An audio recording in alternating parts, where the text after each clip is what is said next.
हरिओम सनातन podcast में आपका हार्दिक स्वागत है। हम ब्रह्म सूत्र की यात्रा को आगे बढ़ते हैं। आज हम अद्वैत वेदांत की एक मूलभूत अवधारणा अध्यास या सुपर इम्पोजिशन को समझने का प्रयास करेंगे। इस दिव्य ज्ञान की इस यात्रा में हमारे साथ बने रहें। आज की चर्चा का केंद्र है अध्यास। ये एक ऐसा विषय है जिसके बारे में कहा जाता है कि यदि इसे समझ लिया तो मानो हमने अपने सारे दुखों की जड़ को ही पकड़ लिया। बिल्कुल। अद्वैत वेदांत तो यहाँ तक कहता है कि हमारा पूरा जीवन, हमारा हर एक अनुभव बस एक बहुत बड़ी गलतफहमी है।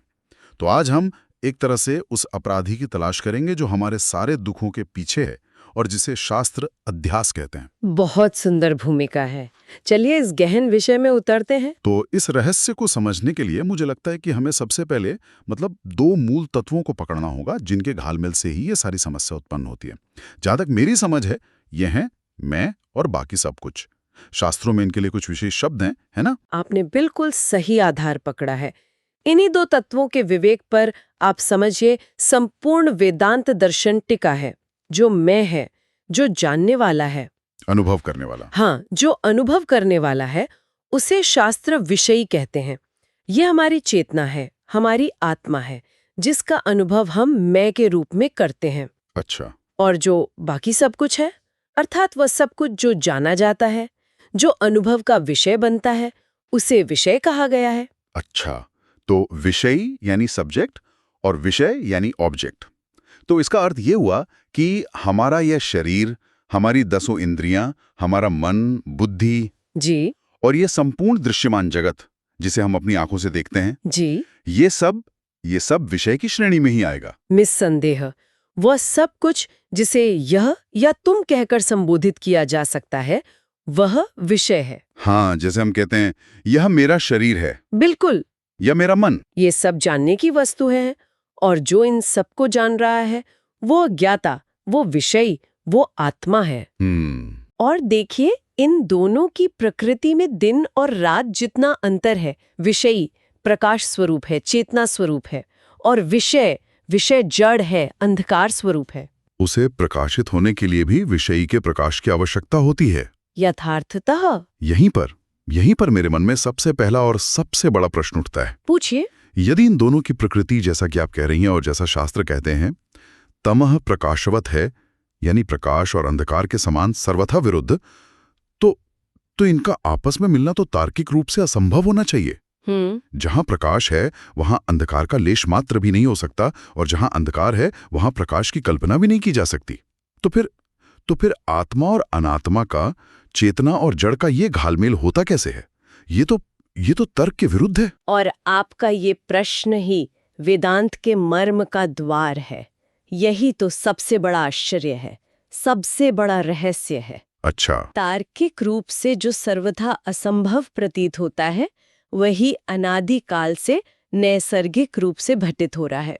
आचार्य शंकर कहते हैं, ये मनुष्य की एक स्वाभाविक प्रवृत्ति है कि वह सत्यानृते मिथुनी कृत्य, अर्थात सत्य और अनृत का मिथुनीकरण करके। जी, सत्य यानी आत्मा और अनृत यानी अनात्मा को आपस में मिलाकर मैं यह हूँ और यह मेरा है, इस प्रकार का लौकिक व्यवहार करता है।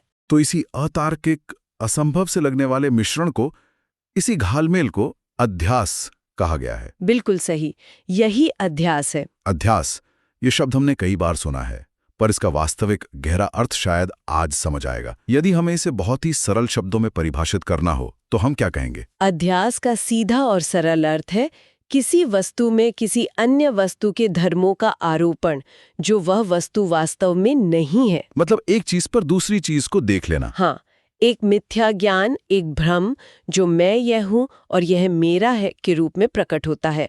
और यही हमारे समस्त सांसारिक व्यवहार का, हमारे हर अनुभव का मूल है। आचार्य शंकर अपने ब्रह्मसूत्र भाष्य के आरंभ में इसकी एक बहुत ही प्रसिद्ध और गूढ़ शास्त्रीय परिभाषा देते हैं। स्मृति रूपः परत्र पूर्व दृष्टावभासः। ये सुनने में थोड़ा जटिल लगता है। जी, लगता है। क्या हम इस परिभाषा के एक एक शब्द को तोड़कर समझ सकते हैं? अवश्य। ये परिभाषा अध्यास के पूरे मनोविज्ञान को आप कहिए खोल कर रख देती है। चलिए इसे खंड खंड करके देखते हैं। जी। पहला शब्द है परत्र। इसका अर्थ है किसी अन्य स्थान पर या किसी अन्य वस्तु पर। ठीक है। दूसरा है पूर्व दृष्ट, यानी पहले कहीं देखा हुआ। अच्छा। और तीसरा है अवभासः, यानी प्रकट होना या दिखाई देना। और यह अवभास कैसा है? स्मृति रूपः, स्मृति के रूप में। तो पूरी परिभाषा का अर्थ हुआ कि किसी आधार वस्तु पर पहले कहीं देखी हुई वस्तु का स्मृति के रूप में प्रकट हो जाना। बिल्कुल। अच्छा, तो ये स्मृति का खेल है, यानी अध्यास होने के लिए यह आवश्यक है कि हमने वो झूठी चीज पहले कहीं यथार्थ में देखी हो। जी हाँ। और उसकी याद, उसका संस्कार हमारे चित्त में हो।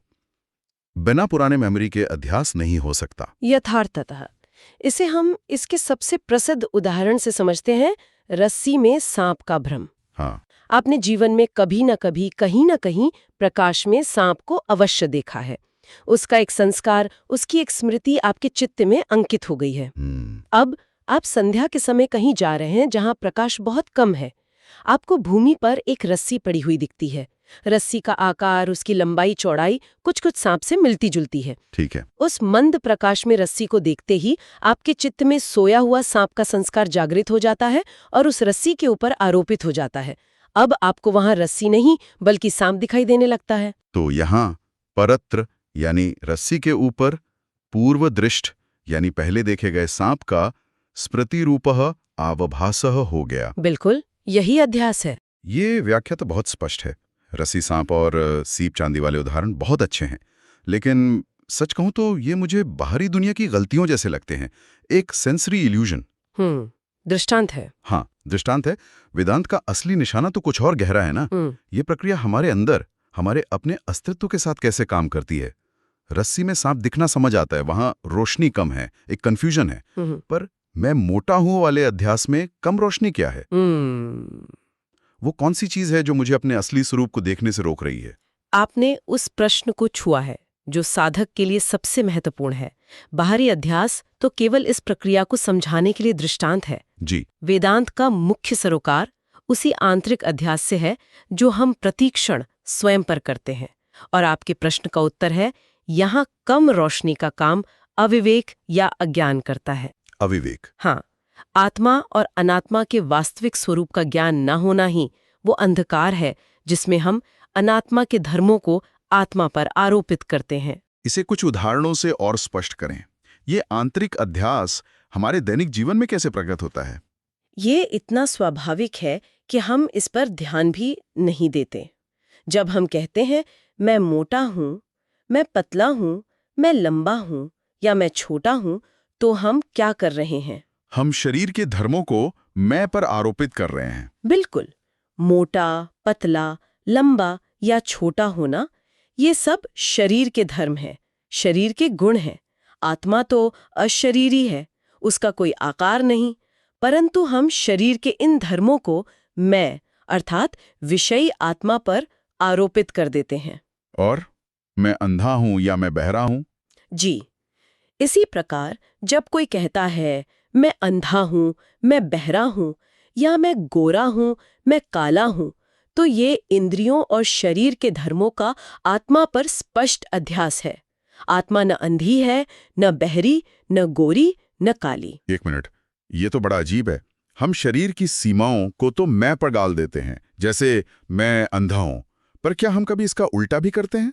हाँ। मतलब क्या हम कभी अपनी चेतना की क्वालिटीज को जड़ चीजों पर थोपते हैं? ये तो सुनने में उतना स्वाभाविक नहीं लगता। ये उतना ही स्वाभाविक है, बस हम इस पर ध्यान नहीं देते। ये प्रक्रिया दोनों दिशाओं में निरंतर चलती रहती है। अच्छा। जिसे अन्योन्याध्यास अर्थात परस्पर अध्यास कहते हैं। आत्मा का स्वभाव है चैतन्य, जानना, प्रकाशक होना। जी। जब हम कहते हैं मेरी आंखें देख रही हैं या मेरा मन सोच रहा है, तो हम क्या कर रहे हैं? आंखें और मन तो जड़ उपकरण है, लेंस या मशीन की तरह। उनमें स्वयं देखने या सोचने की शक्ति नहीं है? बिल्कुल नहीं है। देखने और सोचने की शक्ति तो चेतना की है, आत्मा की है। परंतु हम आत्मा के इस चैतन्य धर्म को जड़ मन और इंद्रियों पर आरोपित कर देते हैं और उन्हें ही ज्ञाता मान लेते हैं।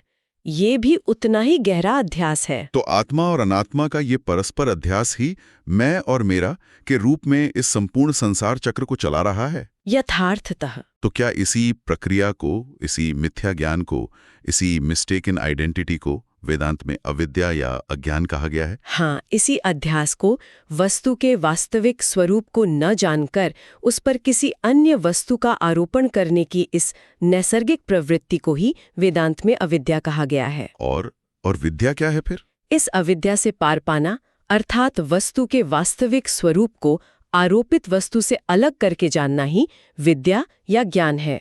रस्सी को रस्सी जानना विद्या है और उसे सांप जानना अविद्या। उसी प्रकार आत्मा को आत्मा जानना विद्या है और उसे शरीर, मन या बुद्धि मानना अविद्या है। और इस अध्यास रूपी अविद्या का हमारे जीवन पर क्या प्रभाव पड़ता है? ये हमारे जीवन को किस प्रकार संचालित करती है? आचार्य कहते हैं ये अध्यास अनादि है, इसका कोई आरंभ नहीं खोजा जा सकता। ये अनंत है, जब तक ज्ञान न हो जाए ये चलता रहता है और ये नैसर्गिक है, स्वाभाविक है। और यही सारे दुखों की जड़ है। एकमात्र जड़। इसी अध्यास के कारण जीव स्वयं को कर्ता मानने लगता है। मैंने ये कर्म किया, मैं ये कार्य करूंगा। और जैसे ही कर्ता भाव आता है उसके पीछे पीछे भोक्ता भाव भी आ जाता है। बिल्कुल, इस कर्म का फल मुझे मिलेगा, मैं सुखी हूं, मैं दुखी हूं। जबकि आत्मा का वास्तविक स्वरूप तो अकर्ता और अभोक्ता है, वो तो केवल साक्षी मात्र है। बिल्कुल, साक्षी मात्र है। कर्तृत्व और भोक्तृत्व का यह भाव ही बंधन है, यही संसार है, जिसका मूल कारण एकमात्र अध्यास है। ये तो बहुत ही गहन और कुछ हद तक चौंकाने वाली बात है। अगर हमारा कर्ता और भोक्ता होना भी एक भ्रम है, तो क्या इसका अर्थ ये हुआ कि हमारा सारा लौकिक व्यवहार, यहाँ तक कि हमारे ज्ञान के साधन जैसे प्रत्यक्ष, अनुमान, शब्द आदि भी इसी अध्यास या अविद्या पर ही आधारित हैं? निसंदेह। और इस बिंदु को समझना अत्यंत आवश्यक है। किसी भी ज्ञान को प्राप्त करने के लिए एक ज्ञाता या प्रमाता की आवश्यकता होती है ना? हाँ, बिल्कुल। आप सोचिए, कोई भी हेती स्वयं को ज्ञाता कब मान सकता है? केवल तभी जब वो आत्मा का शरीर, इंद्रियों और मन के साथ तादाद में स्थापित कर ले, अर्थात अध्यास कर ले। अच्छा, जब तक मैं ये शरीर हूं और मैं इन इंद्रियों से देखता सुनता हूं, ये भाव दृढ़ नहीं होगा, तब तक कोई भी प्रमाण, चाहे वो प्रत्यक्ष हो या अनुमान, कार्य ही नहीं कर सकता। बिना ज्ञाता के ज्ञान कैसा? और ज्ञाता का भाव अध्यास के बिना असंभव है। तो सारे लौकिक प्रमाणों का व्यवहार अध्यासपूर्वक ही होता है। जी हाँ, यहाँ तक कि पशुओं का व्यवहार भी इसी अध्यास पर आधारित है। एक मिनट, अगर मैं सही समझ रहा हूं तो इसका मतलब ये हुआ कि मेरा हर एक अनुभव, प्रेम, क्रोध, सुख, दुख, मेरी महत्वाकांक्षा, मेरा भय, सब कुछ एक बुनियादी गलतफहमी पर टिका है।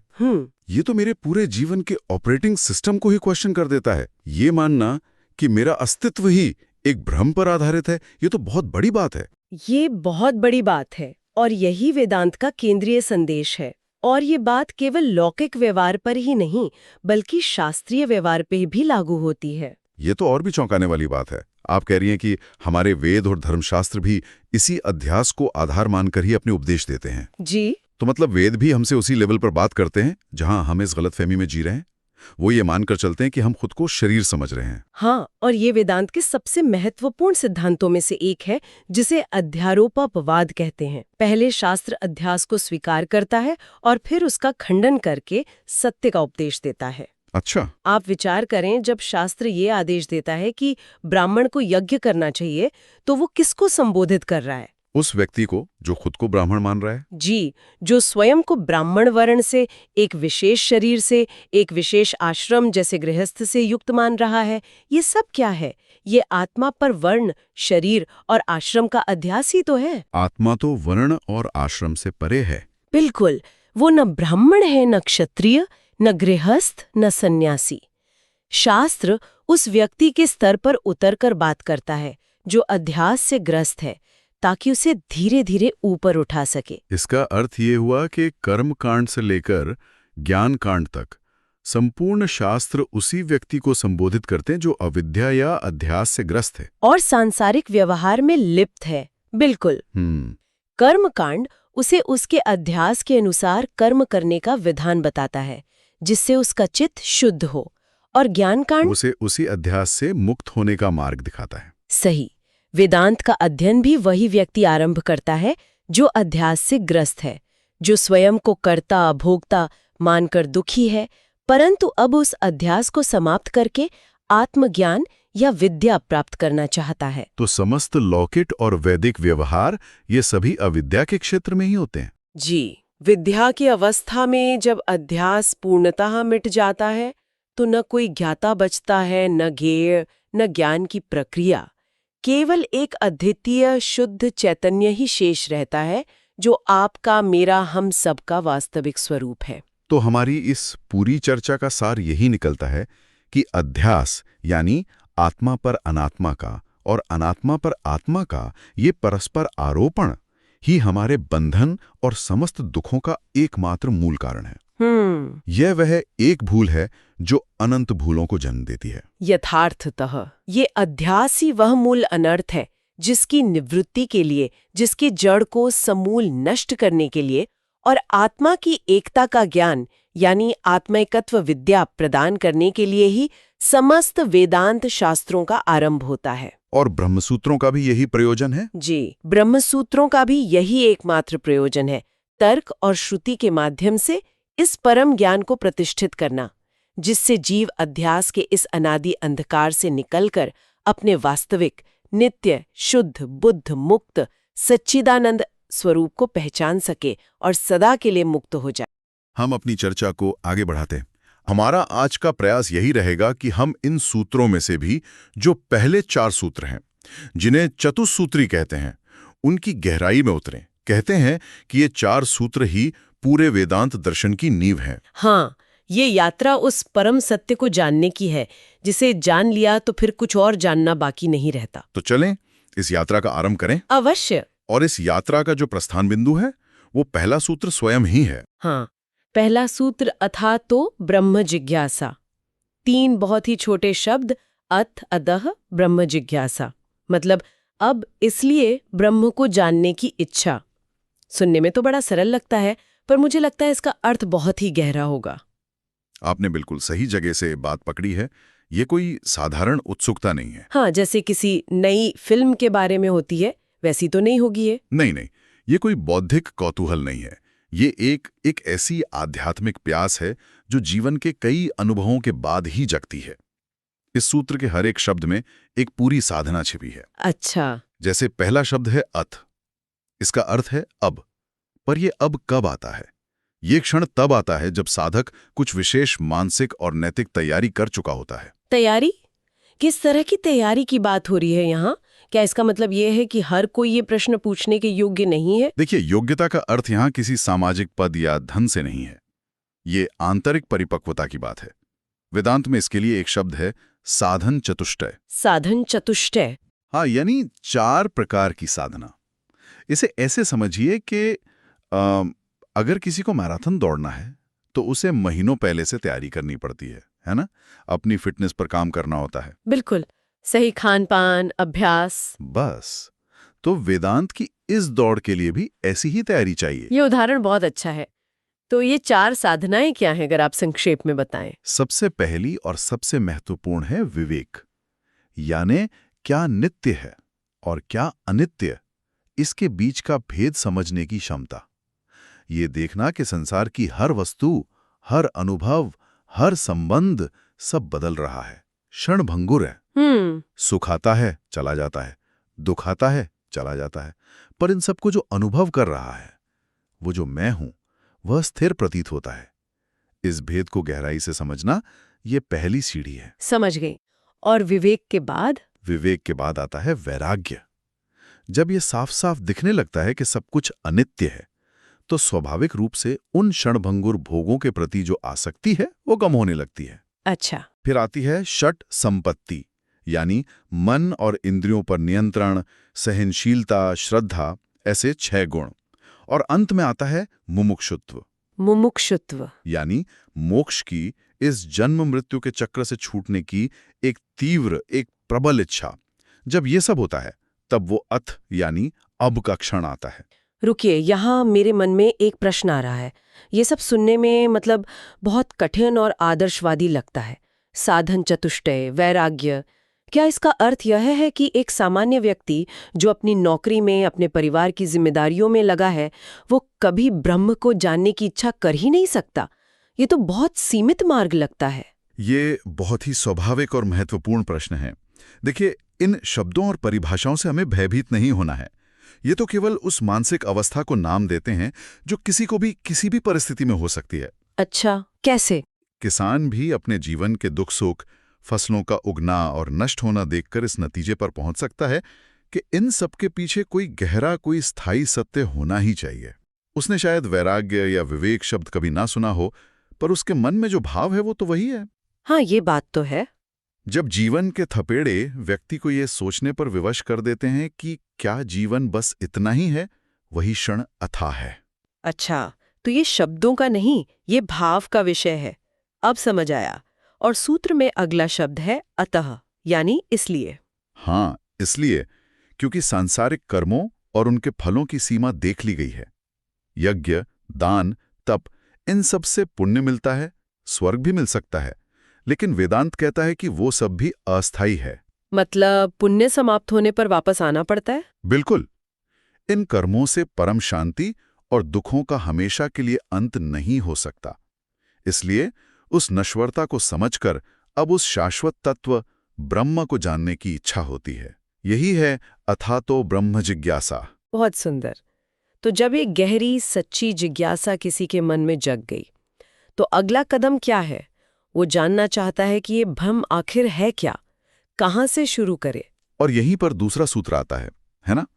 जन्माद्यस्य यथा। बिल्कुल। जन्माद्यस्य यथा, ये ब्रह्म की एक परिभाषा है, पर एक विशेष प्रकार की परिभाषा। यह सूत्र कहता है ब्रह्म वो है जिससे अस्य अर्थात इस जगत का जन्मादि अर्थात जन्म, स्थिति और लय होता है। तो ये भ्रम का लक्षण है, उसकी पहचान है। जी। ये बात रोचक है।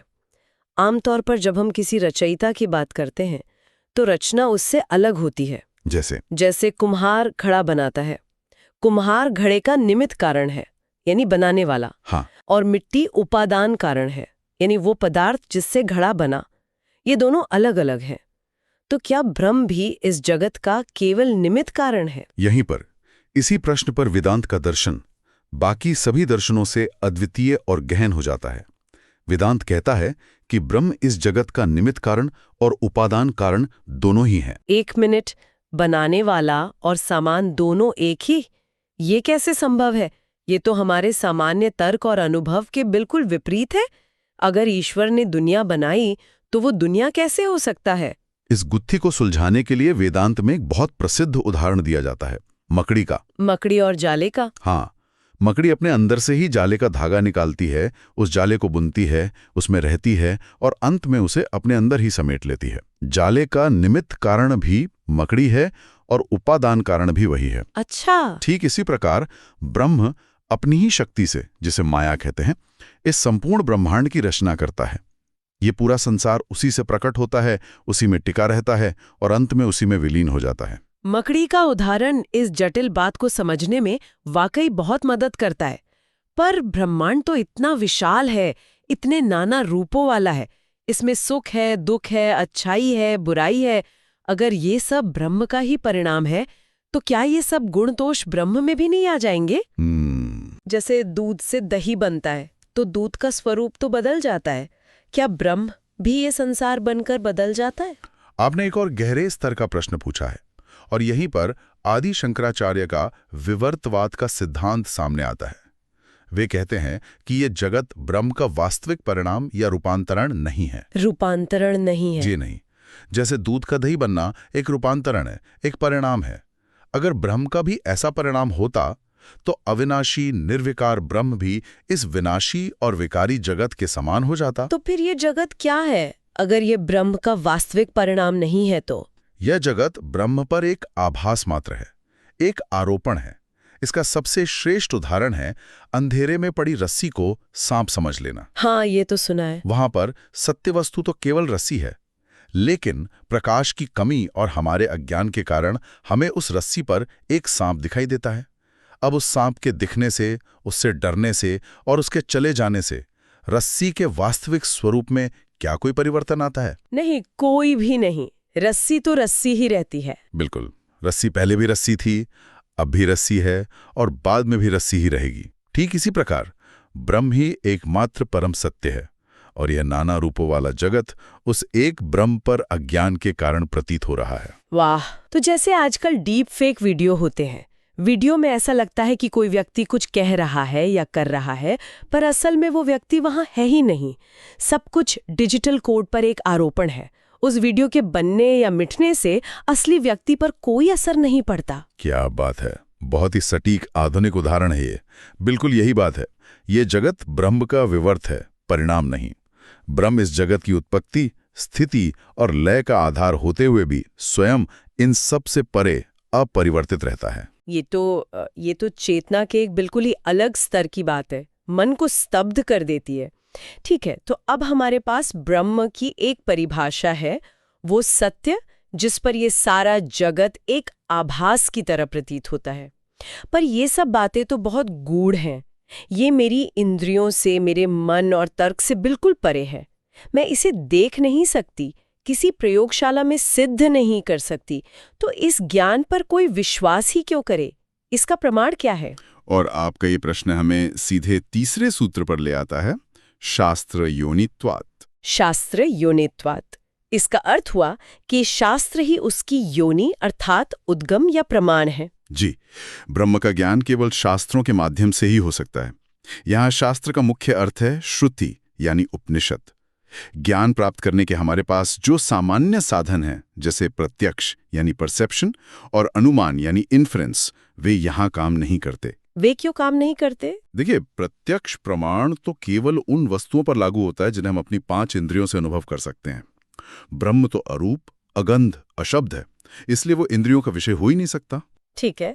और अनुमान प्रमाण हमेशा प्रत्यक्ष पर आधारित होता है। हम दूर पहाड़ पर धुआं देखकर आग का अनुमान लगाते हैं, क्योंकि हमने पहले अपनी रसोई में आग और धुएं का संबंध प्रत्यक्ष देखा है। चूंकि ब्रह्म को कभी किसी ने इंद्रियों से प्रत्यक्ष नहीं किया, इसलिए उसके विषय में कोई तर्कपूर्ण अनुमान भी नहीं लगाया जा सकता। तो क्या इसका मतलब ये हुआ कि हमें अपनी बुद्धि, अपने तर्क को एक तरफ ताले में बंद कर देना चाहिए? बस जो शास्त्रों में लिखा है उसे आंख बंद करके मान लें? ये तो एक तरह की बौद्धिक आत्महत्या जैसा लगता है। नहीं, बिल्कुल भी नहीं। वेदांत तर्क का तिरस्कार नहीं करता, बल्कि उसे सही स्थान पर रखता है। तर्क और विवेक की भूमिका यहाँ अत्यंत महत्वपूर्ण है। वो कैसे? श्रुति के वाक्यों के सही अर्थ को समझने के लिए, उनके गूढ़ रहस्यों को खोलने के लिए और इस ज्ञान मार्ग में उठने वाली शंकाओं को दूर करने के लिए तर्क अनिवार्य है। यहाँ तर्क शास्त्र का सहायक है, उसका स्वामी नहीं। सहायक है, स्वामी नहीं। हाँ, तर्क को श्रुति के अनुभव के अधीन रहकर काम करना होता है, उसके विरुद्ध जाकर नहीं। शास्त्र एक दर्पण की तरह है, जो हमें वो दिखाते हैं जो हम स्वयं नहीं देख सकते, और तर्क उस दर्पण को साफ करने और सही कोण पर रखने का काम करता है। ये एक बहुत ही संतुलित और व्यावहारिक दृष्टिकोण है। मतलब ज्ञान का स्रोत शास्त्र हैं और उसे समझने और आत्मसात करने का उपकरण हमारी विवेक बुद्धि है। बहुत सुंदर। लेकिन यहाँ एक और समस्या आती है। बताइए। जब हम उपनिषदों को पढ़ते हैं तो कई बार ऐसा लगता है कि उनमें विरोधाभासी बातें कही गई हैं। कहीं ब्रह्म को सगुण, साकार, दुनिया का रचयिता बताया गया है, तो कहीं उसे निर्गुण, निराकार, अकर्ता कहा गया है। कहीं सृष्टि की प्रक्रिया का लंबा चौड़ा वर्णन है, तो कहीं कहा गया है कि कुछ उत्पन्न हुआ ही नहीं, सब एक ही है। एक साधक तो भ्रमित हो सकता है। इसका समाधान कैसे हो? आपने बिल्कुल सही दुविधा सामने रखी है, और इसी के समाधान के लिए चौथा सूत्र है जो इस चतुश्सूत्री को पूर्ण करता है।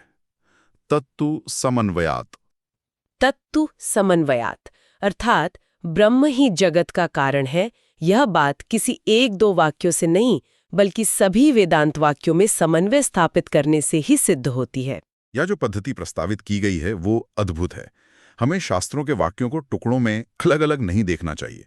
हमें सभी वेदांत वाक्यों के अंतर्निहित तात्पर्य यानी उनके समग्र उद्देश्य को खोजना होगा। ये देखना होगा कि सभी उपनिषद अपनी अलग अलग कहानियों और शैलियों के माध्यम से अंततः किस एक परम सत्य की ओर इशारा कर रहे हैं। इसकी तुलना शायद ऐसे कर सकते हैं जैसे कुछ लोग एक ही विशाल पर्वत को अलग अलग दिशाओं से देख रहे हैं। हाँ, कहिए। जो पूर्व से देख रहा है वो कहेगा कि पर्वत सूर्योदय की रोशनी में सुनहरा है। जो उत्तर से देख रहा है वो कहेगा कि पर्वत बर्फीला और सफेद है।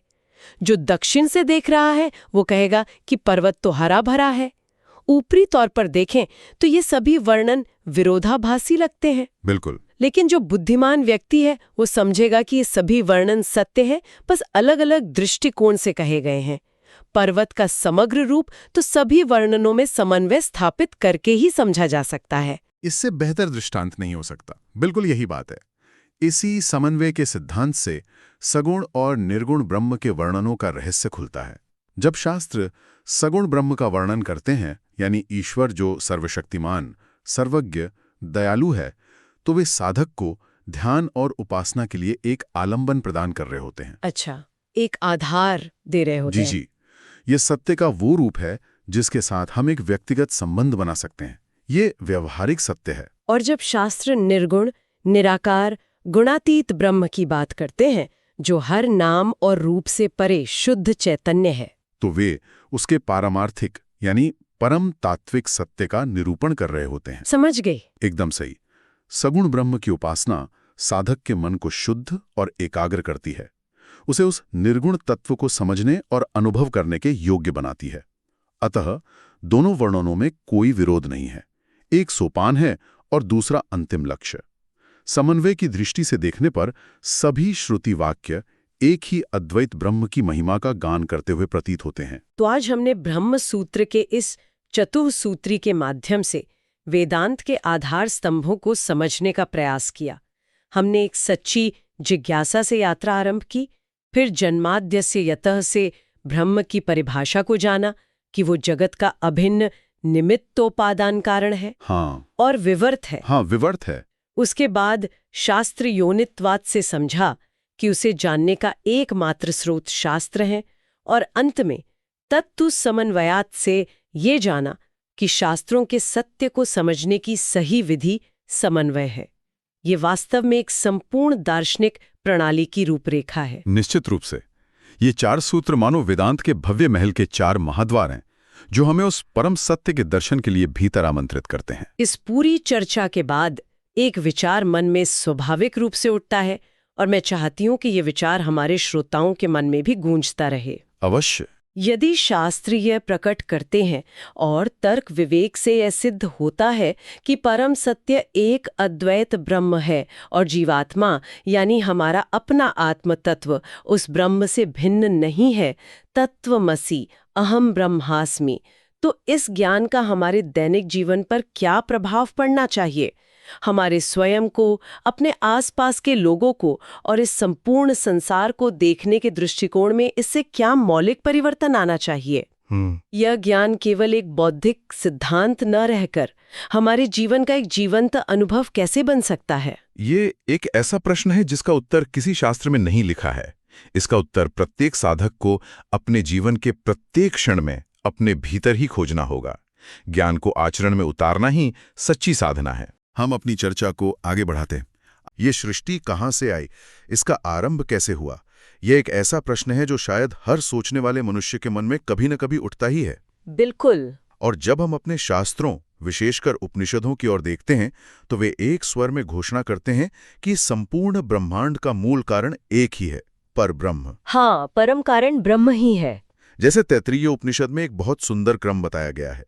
वहां कहते हैं कि उस परब्रह्म से आकाश उत्पन्न हुआ।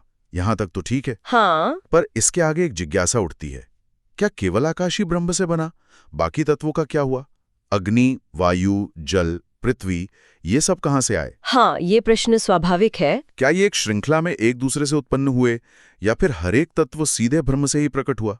ये एक पहेली जैसा लगता है। यह वास्तव में एक बहुत ही सुंदर पहेली है, और हमारे ऋषियों ने इसकी बहुत गहराई से विवेचना की है। वेदांत दर्शन की यही तो विशेषता है कि वह किसी प्रश्न को छोड़ता नहीं। हाँ, वो हर शंका की तह तक जाता है। बिल्कुल। और जैसा आपने कहा, उपनिषदों में सृष्टि को लेकर अलग अलग जगहों पर जो वर्णन मिलते हैं, वे पहली दृष्टि में विरोधाभासी लग सकते हैं। बिल्कुल, मैं ऐसे बिंदु पर आ रहा था। जैसे तैत्तिरीय उपनिषद का ही उदाहरण ले, तो वहां एक क्रम है, आकाशाद वायुः वायोरग्निः। हाँ, आकाश से वायु, वायु से अग्नि। हाँ, अर्थात आकाश से वायु की उत्पत्ति हुई और फिर वायु से अग्नि की। अब यदि कोई इस वाक्य को अक्षरशः ले तो उसे यही लगेगा कि अग्नि का सीधा कारण तो वायु है, ब्रह्म नहीं। सही बात है, ऊपरी तौर पर तो यही अर्थ निकलता है। लेकिन फिर हम छांदोग्य उपनिषद उठाते हैं तो वहां एक अलग ही बात कही गई है। जी। वहां वर्णन है कि तदैक्षत बहुश्याम प्रजायेति तत् तेजो असृजत, अर्थात उस सत्स्वरूप ब्रह्म ने ही सीधा संकल्प किया कि मैं एक से अनेक हो जाऊं, और उस संकल्प से उसने तेज यानी अग्नि को उत्पन्न किया। हाँ, यहाँ तो सीधे ब्रह्म से अग्नि की उत्पत्ति बताई गई है। अब यहाँ तो उलझन हो गई। एक शास्त्र कह रहा है कि अग्नि वायु से आई, दूसरा कह रहा है कि अग्नि सीधे ब्रह्म से आई। तो सत्य क्या है? क्या हमारे शास्त्रों में ही विरोधाभास है? नहीं, ये विरोधाभास नहीं है, बल्कि एक ही सत्य को दो अलग अलग दृष्टिकोणों से देखने का प्रयास है। इन सभी शंकाओं के समाधान के लिए ही महर्षि बादरायण ने ब्रह्मसूत्रों की रचना की थी। अच्छा, तो ब्रह्मसूत्र इसका समाधान करते हैं। बिल्कुल, ब्रह्मसूत्रों का काम ही उपनिषदों के वाक्यों में समन्वय स्थापित करना है। इसी प्रसंग के लिए एक सूत्र है, तेजो अतस्ततः ह्यः। अच्छा, इस सूत्र का क्या अर्थ है? ये सूत्र कहता है कि तेज यानी अग्नि अतः अर्थात उससे ही उत्पन्न होती है। उससे मतलब परब्रह्म से। परब्रह्म से? हाँ, और क्यों? सूत्र आगे कहता है तथा ही आहा, क्योंकि शास्त्र ऐसा ही कहता है। अर्थात ब्रह्म सूत्र इस बात पर मोहर लगाता है कि अग्नि का मूल कारण तो ब्रह्म ही है, जैसा कि छांदोग्य उपनिषद में कहा गया है। तो फिर उस दूसरे वाक्य का क्या होगा, वायु से अग्नि? उसे हम कैसे समझेंगे? क्या वो वाक्य गलत है? नहीं, वो वाक्य भी उतना ही सत्य है। आदि शंकराचार्य अपने भाष्य में इसे बहुत सुंदर ढंग से समझाते हैं। वे कहते हैं कि जब श्रुति कहती है वायु से अग्नि, तो उसका यह अर्थ नहीं है कि वायु कोई स्वतंत्र सत्ता है जिसने अपनी शक्ति से अग्नि को बना दिया। नहीं, अच्छा। उसका गहरा अर्थ यह है कि वायु के भीतर जो अंतर्यामी रूप से स्थित ब्रह्म है, उसी ने अग्नि को उत्पन्न किया। अच्छा, मतलब वायु केवल एक माध्यम है, एक पड़ाव है, असली कर्ता तो हर स्तर पर ब्रह्म ही है। बिल्कुल सही। इसे ऐसे समझे कि ब्रह्म इस सृष्टि का अभिन्न निमित्तोपादान कारण है। अभिन्न निमित्तोपादान कारण? ये थोड़ा भारी शब्द है। हाँ, पर इसका अर्थ बहुत गहरा है। हाँ, इसे थोड़ा सरल शब्दों में समझाइए। निमित्त कारण और उपादान कारण क्या है? अवश्य। मान लीजिए एक कुम्हार घड़ा बना रहा है। ठीक है। तो घड़ा बनाने वाला यानी कुम्हार निमित्त कारण है। हाँ, जो बना रहा है। और जिस मिट्टी से घड़ा बन रहा है, वो मिट्टी उपादान कारण है, जिससे बन रहा है। जी। साधारणतया दुनिया में ये दोनों कारण अलग अलग होते हैं। कुम्हार अलग है, मिट्टी अलग है। ठीक है, ये तो स्पष्ट है। किंतु ब्रह्म के विषय में ऐसा नहीं है। ब्रह्म ही कुम्हार भी है और ब्रह्म ही मिट्टी भी। अच्छा, दोनों एक ही हैं? दोनों एक ही हैं। वो अपने संकल्प से स्वयं को ही इस सृष्टि के रूप में प्रकट करता है। इसलिए जब आकाश से वायु बनती है तो आकाश रूपी मिट्टी भी ब्रह्म है और बनाने वाला कुम्हार भी ब्रह्म ही है।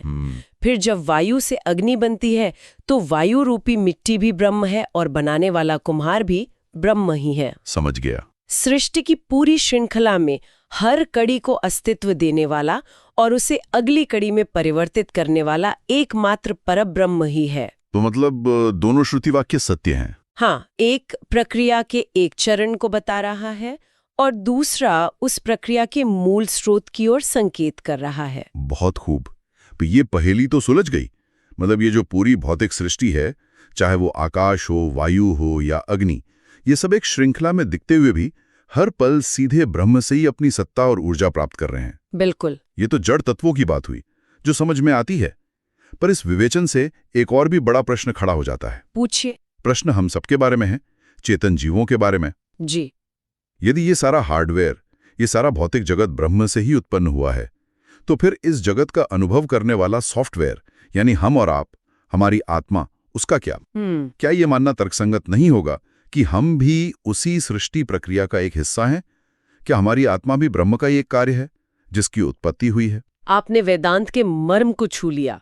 यही वो प्रश्न है जिस पर संपूर्ण वेदांत दर्शन टिका हुआ है। अच्छा। और इस पर भी ब्रह्म सूत्रों का निर्णय बिल्कुल स्पष्ट और दो टूक है। सूत्र कहता है, नात्मा श्रुतेर नित्यत्वाच ताभ्यः। इसका क्या अर्थ हुआ? इसका सीधा साधा अर्थ है न आत्मा।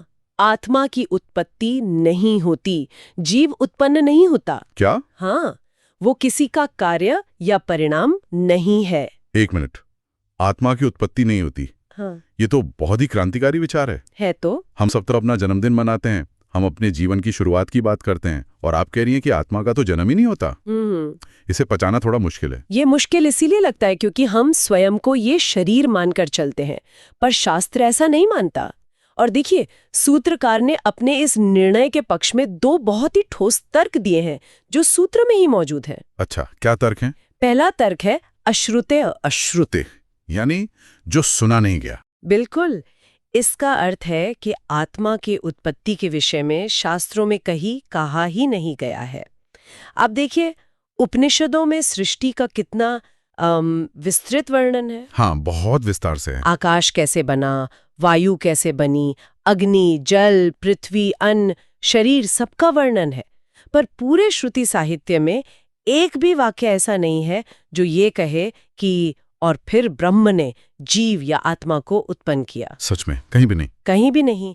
ये एक बहुत महत्वपूर्ण, क्या कहते हैं, आर्ग्यूमेंट फ्रॉम साइलेंस है। इतनी बड़ी बात हमारे ऋषि कहना कैसे भूल सकते थे यदि वो सत्य होती? ये बात तो सोचने वाली है। यदि जीव की उत्पत्ति होती तो उसे सृष्टि प्रक्रिया का सबसे महत्वपूर्ण चरण माना जाता और उसका वर्णन अवश्य होता। निश्चित रूप से। और अब दूसरा तर्क देखिए जो इससे भी अधिक प्रबल है। जी।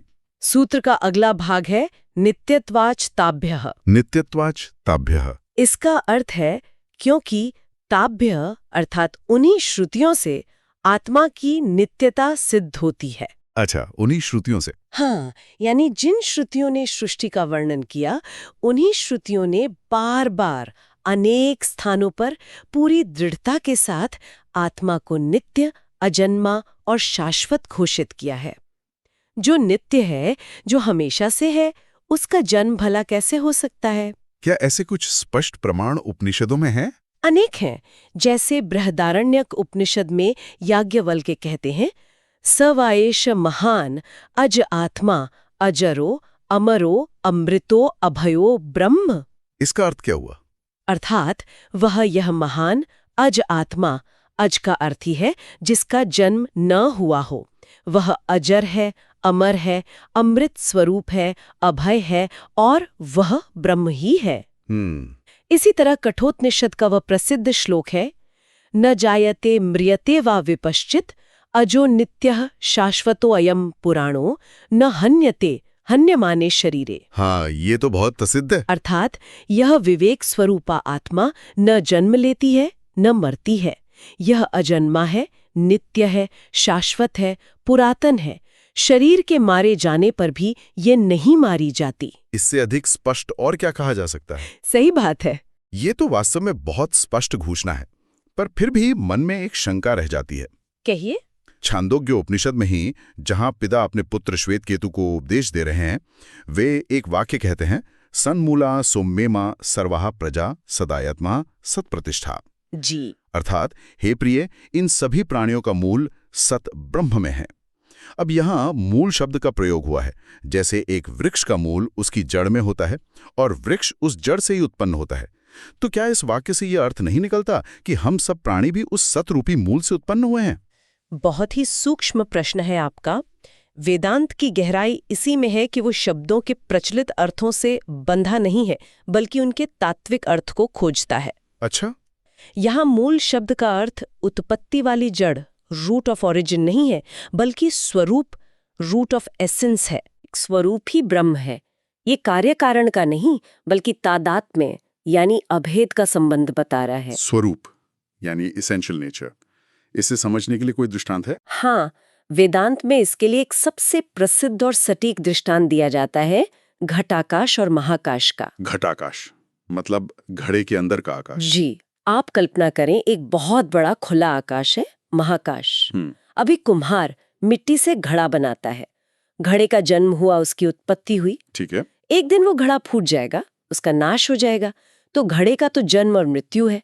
पर मुझे ये बताइए, उस घड़े के अंदर जो आकाश का हिस्सा है, जिसे हम घटाकाश कह रहे हैं, क्या उस आकाश का जन्म हुआ? नहीं, आकाश का जन्म कैसे हो सकता है? वो तो पहले से ही था, बस घड़े की दीवारों ने उसे एक सीमित आकार दे दिया। बिल्कुल।